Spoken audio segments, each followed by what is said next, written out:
Colin really does a wonderful job of setting my paper, and I think the day, which is one way to think about the question that Colin is asking is, what is the optimal way to handle the problem of externalities?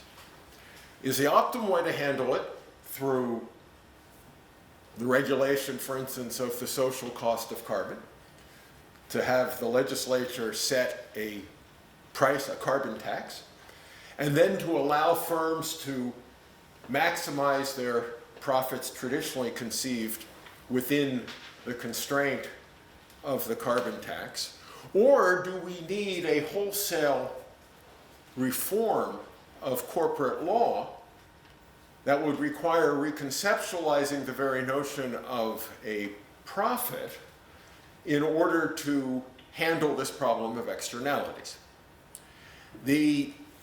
What drives Colin's project and the projects that I'm responding to in our paper is a sense that there's political dysfunction that has kept the legislatures from adopting what many of us think is the optimal response to climate change, namely a carbon tax.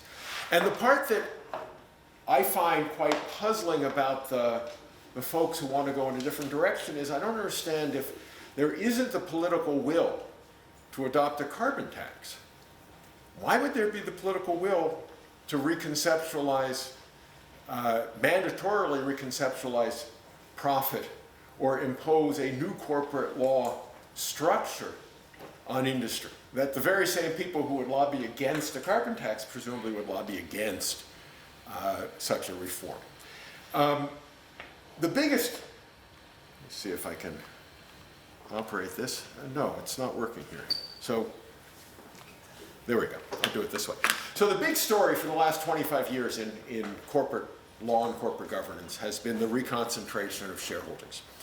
And that has made the largest institutional investors a focus of corporate governance.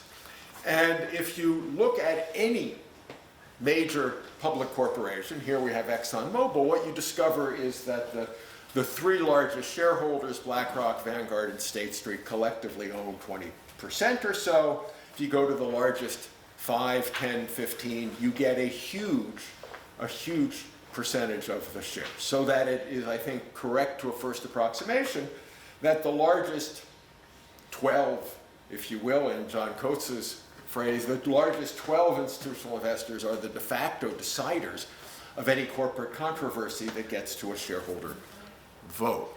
This has led to two separate lines of literature. One is that the concentration of shareholdings is a threat, that the universal owners pose a threat because in oligopoly markets, the concern is that they will lead to softening of competition. So Colin's colleague, Martin Schmaltz, and his co-authors have a paper that all of us, I assume, have read on the anti-competitive effects in the airlines market of concentration. But at the same time, it's also led to a literature on the promise of universal owners. After all, these large asset managers own stakes in thousands of companies. There are serious threats to humanity that the political branches are not addressing, for instance, carbon. These threats affect the whole portfolio. If we can't control climate change, the value of the portfolio could go to zero. And if politicians won't or can't address these issues, maybe shareholders can. Right? This is the promise of shareholder-driven responses to externalities. And various people have been pushing it. Rick Alexander, a longtime Delaware lawyer who was quite involved in the creation of the Benefit Corporation, now runs the Shareholder Commons, which is pushing shareholders to depart from focusing on individual firm value and to force, through their holdings, to force the internalization of externalities. And Shareholder Commons in BlackRock's proxy statement has a has a proposal on there in which he, let's see if I can read it, I'm going to depart from the microphone.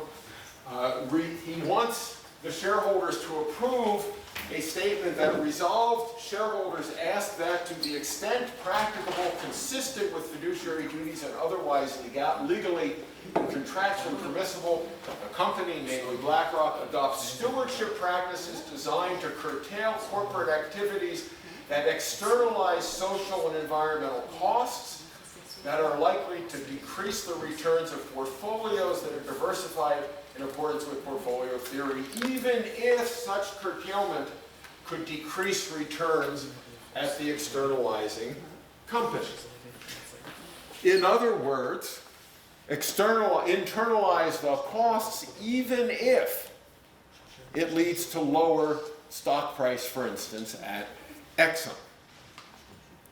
Do you guys want to do something here, or should I keep going? The board of directors of BlackRock, of course, opposes. They recommend a vote against because they think that this actually is inconsistent with their fiduciary obligations as well as their business model. A nice sharp way to crystallize this question is a hypo that Madison Condon, now teaches at BU, was a postdoc at NYU, propounds, which is, given the concentration of the production of carbon, with the largest oil companies producing a vast amount, a vast percentage, why not focus attention on, say, Exxon and Chevron?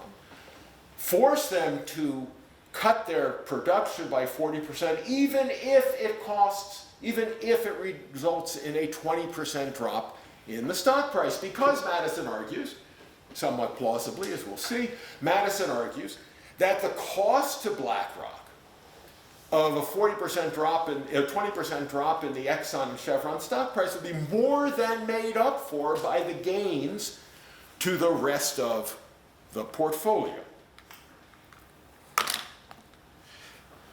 Now, Jeff Gordon has made a similar set of arguments with respect to financial risk in his paper on systemic stewardship. This paper is pushing back against that notion of shareholder-driven climate activism, or more generally shareholder-driven attempts to use universal owners to internalize externalities. And we're making several points. First, our view is that this sort of portfolio-wide systemic stewardship is going to require trade-offs if it's going to have any effect. That there are no free lunches here, that systemic stewardship without trade-offs won't move the needle on carbon or any place else. That's the first claim, which is not a claim we prove in the paper, but it's a claim. I think it's plausible that these sorts of things require trade-offs. The second point we make is that systemic stewardship with trade-offs is simply a non-starter. It's simply a non-starter. Corporate governance cannot make up for political dysfunction, which then means either we need to solve our political dysfunction, for instance, by adopting a plausible carbon tax, or we're going to be burned up if the worst scenario is correct. But that this notion that shareholder-driven climate activism is going to play an important role is implausible to us, except possibly through the political channels. The main points we make against this is, first, we're skeptical of the hypo. We fight the hypo because of the fairly obvious supply response.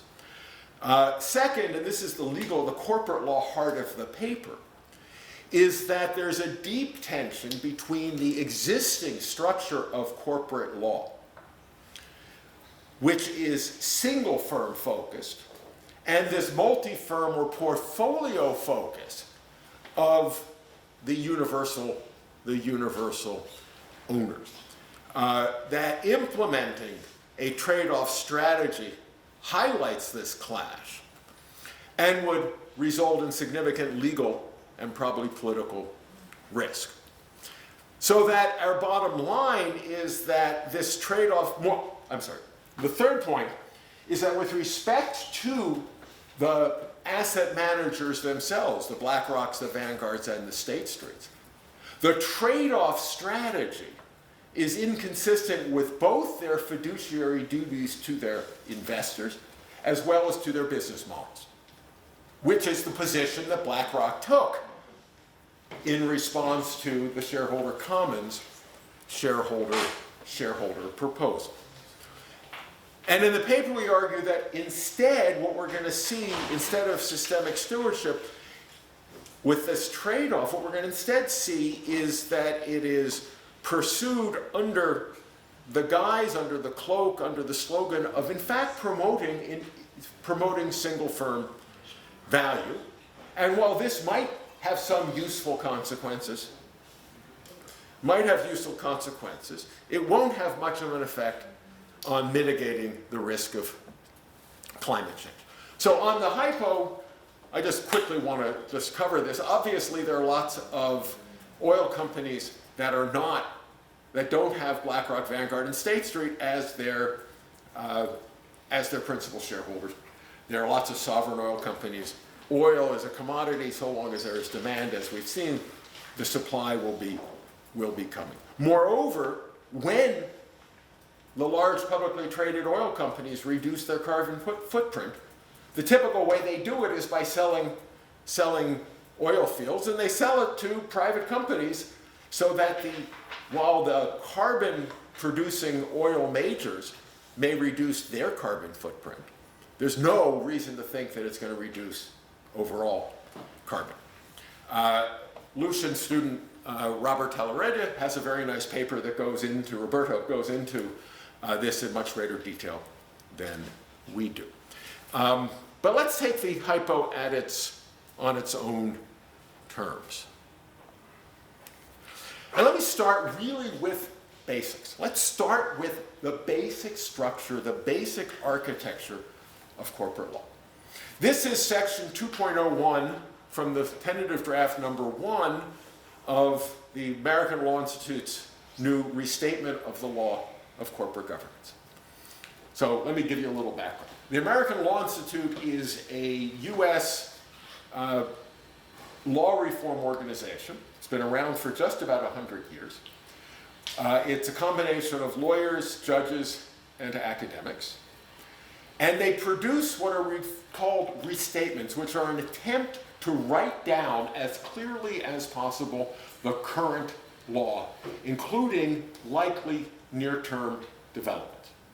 About 2.5 years ago, the American Law Institute decided for the first time to do a restatement of the law of corporate governance and asked me to be the reporter, the head of the project. I have 2 associate reporters, Marcel Kahan, my NYU co-author and colleague, and Jill Fish, who was my colleague at Penn and also a co-author.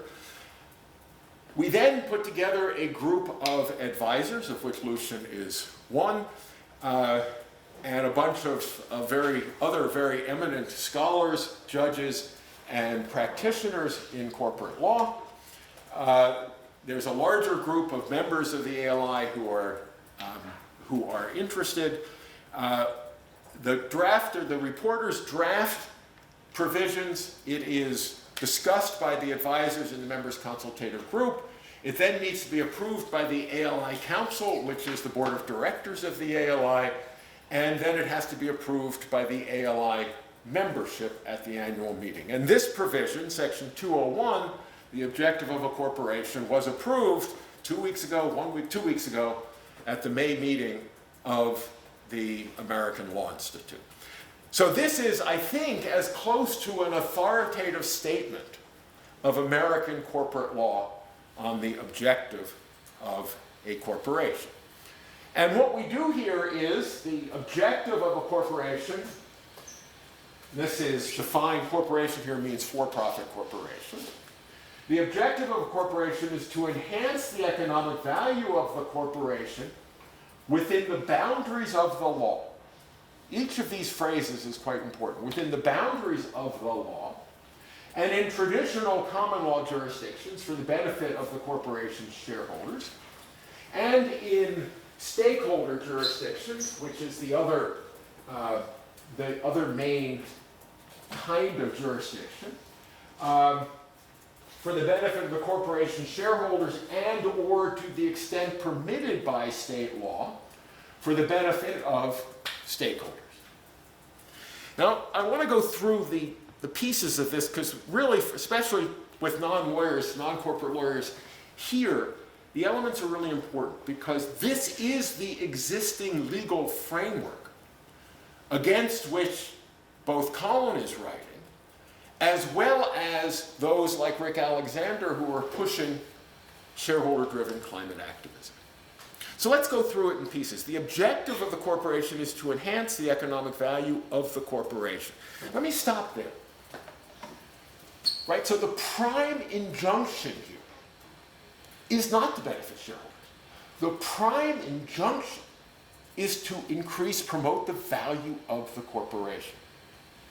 Marty Lipton, who is an advisor, longtime corporate lawyer, co-teacher of mine in a corporate governance seminar, and a friend. Marty and I went back and forth at enormous length as we were drafting 2.01.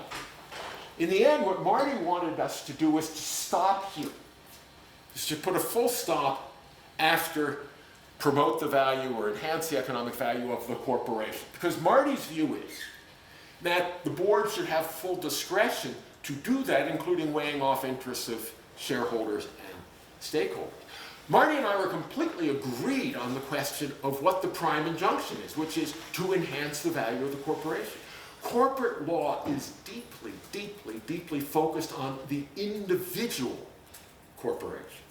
Where Marty and I differed was with respect to the second red phrase, which is whether it's for the benefit of the corporation's shareholders, which I think is in fact the traditional view, or whether it's the benefit of all the stakeholders to be balanced as the board decides. But on the core question, we were completely in agreement that it's for the benefit to promote the value of this corporation. Now, this is a really important point because people get this wrong. The goal, the objective, is not to promote shareholder value or shareholder welfare.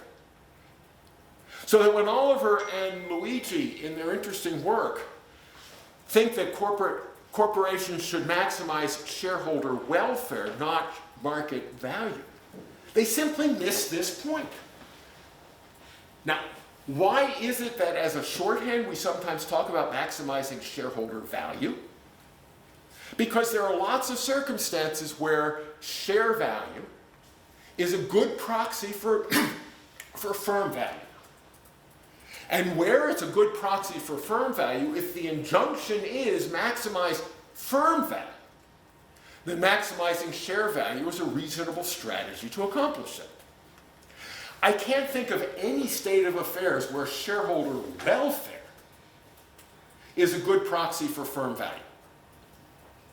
So that while it makes perfect sense if you took the prime injunction to be maximize shareholder value, you might then say, as Oliver and Luigi do, actually shareholder value isn't the right thing. If you're trying to help shareholders, you want to help maximize shareholder welfare. But corporate law doesn't work that way. Corporate law says maximize firm value. And if it happens that share value is a good proxy for firm value, then it becomes a useful strategy. This middle line, within the boundaries of law, that's how corporate law handles externalities. It's within the boundaries of law that when the board of directors is seeking to promote firm value, they can't break the environmental laws. That's a breach of fiduciary duty. So that the problem in the standard model, the problem of externalities is handled by environmental law. If it's an environmental externality, other externalities by the relevant law. The implementation of this, again, in the way corporate law works, in the first instance, is with respect to the directors and officers' understanding of their role. And how they develop that normative understanding of their role is a complex social phenomenon. Part of it is law. So a case like the Revlon case that says that in selling the company, the directors have to seek the highest price reasonably available, is a very important case for boards of directors to understand what they're about, that they work for the shareholders. The second approach, the second element, I think, that then supports that first, the normative conception, is contract.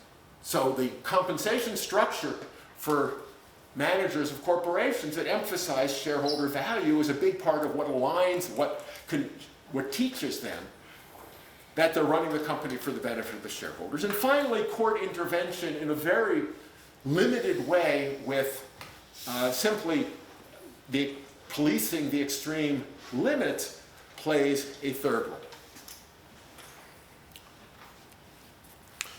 Okay, that's the basic model. It's about promoting the value of individual firms. Externalities are handled by other areas of the law. And that corporate law then, corporate governance, is essentially this constrained maximization task. Maximize the value of the firm within the boundaries of the law. And the link to social welfare is that if the other areas of law do their job, that this will promote social welfare. So I presented this paper in Jerusalem last week, and Eyal Zamir asked the first question, and he said, you know, what you say is utterly obvious. After all, it's just a general justification for capitalism and a market economy. It goes back to Adam Smith. And of course, Eyal was right. Aside from the fact that giving a paper and being told it's utterly obvious is like par for the course. Either it's obvious or wrong. Eyal is exactly right. That's the basic Adam Smith justification for market economy and for capitalism. Systemic stewardship comes in and says the other areas of the law don't do their job. Well, okay. Fix the other areas of the law. You can't take that position and then say corporate law needs to be changed. If you think that there's political deadline, then you have to argue that within existing corporate law, you can handle these problems. The duty of loyalty is the implementation. The duty of loyalty makes it clear that the director's duties run to the individual corporation, and this goes through a variety of different doctrines in corporate law. Within that picture, shareholders can vote selfishly. The limit of shareholder selfishness in how they vote is when they exercise control. And at that point, they take on the same fiduciary obligations that the directors have. Now, within that framework, this sort of robust climate stewardship is simply a non-starter because it requires the push in Madison Condon's hypo. The push is to sacrifice Exxon for the benefit of the whole portfolio. And if they actually got together and implemented this strategy, they and the directors of Exxon would run very significant legal risk. From their perspective, they'd have to comply with a variety of federal rules that they have no intention complying with. Under Delaware law, there's substantial risk for the directors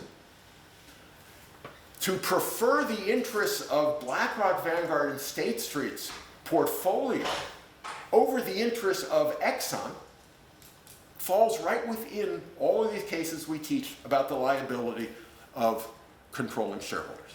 There's lots of doctrine that makes this legally risky from the director's perspective. From the shareholder's perspective, it's legally risky as well, because if they exercise effective control, they too take on the liability that a controlling shareholder has when the controlling shareholder forces the firm to prefer its interest over the general shareholder interest.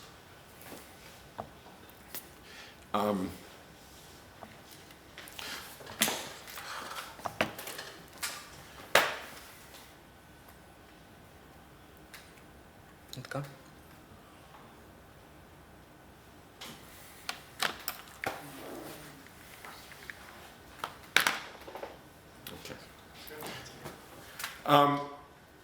From the point of view of BlackRock, Vanguard, and State Street, it conflicts with their business model. Let's start with their business model. They all run oil ETFs, where Exxon and Chevron represent 20% of the portfolio. This sort of strategy means they can't run an oil ETF because the investors will say, what, you're going to sacrifice our interest in the oil ETF for the interest of your S&P 500 portfolio? No thanks, I'll go someplace else. From the point of view of fiduciary duties, each of them owes fiduciary duties to the investors in the individual mutual funds or ETFs, and they take that very seriously. Again, look at their response to the shareholder commons shareholder proposal. What will we see instead? What we'll see is that there'll be some kinds of strategies that are pursued under single firm focus. So Charlie Penner's strategy at ExxonMobil was a pure single firm strategy. His view was their investments in developing new oil fields were net negative present value investments because they weren't taking into account the future regulation of carbon. Fits very easily. It's not going to solve the environmental problems. Exxon may well have been, was likely being badly managed. And that's a strategy that is useful, very good for oil, for engine number one probably, but not one that is anything like the kind of systemic stewardship that people are pushing. Let me skip to a conclusion. Sit, please. So how might this play out in an optimistic way, since so far everything I've said is that this is not going to move the needle on carbon? One of the things I learned when working on this paper was that about 1.5 years ago, the American Petroleum Institute, the trade association of the oil and gas industry, the American Petroleum Institute explicitly endorsed a carbon tax.